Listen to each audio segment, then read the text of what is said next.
global instability itself didn't break Australia. It exposed how breakable we already are. Looking a little bit bleary-eyed after pouring through the budget results from about 7:30 last night. And I wanted to really just give a bit of a recap in terms of some of the things which stood out for me, particularly as it relates to technology. I guess stepping back, we sort of walked into a fairly, rugged period of global instability.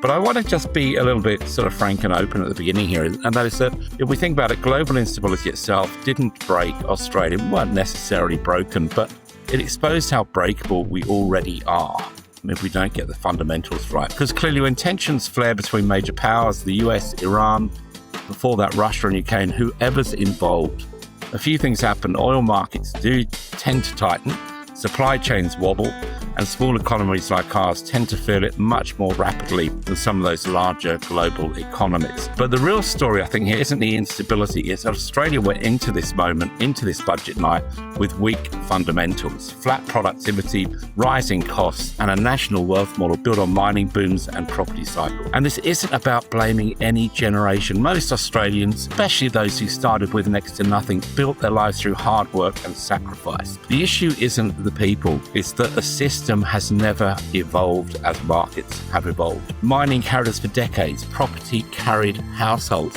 but neither builds long-term capability.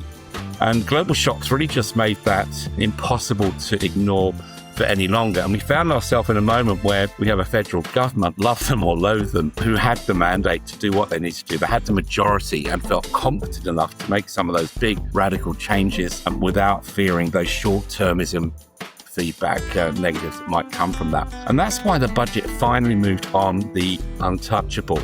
Negative gearing restricted to new builds from July 2027, encouraging investors only to invest in new builds. The 50% CGT, capital gains tax discount, was removed for future gains. And these aren't symbolic tweaks. These have been really the untouchables in the Australian economy. They're a structural reset. They're an admission that the old wealth engine can't carry a modern economy under global pressure. And what about technology? I think here's the real pivot. If Australians want resilience, it isn't going to come from mining cycles or property inflation. It's going to come from technology and the benefits technology can bring. So is this a boon or bust, if you like, right now in Australia? It depends on whether we finally understand what this moment is telling us. Again, global instability didn't break Australia. It piled pressure onto fundamentals that were already cracking. Mining can't carry us forever. Property can't carry households forever. And the government shift on negative gearing and CGT is the clearest signal yet that the old model is out of road.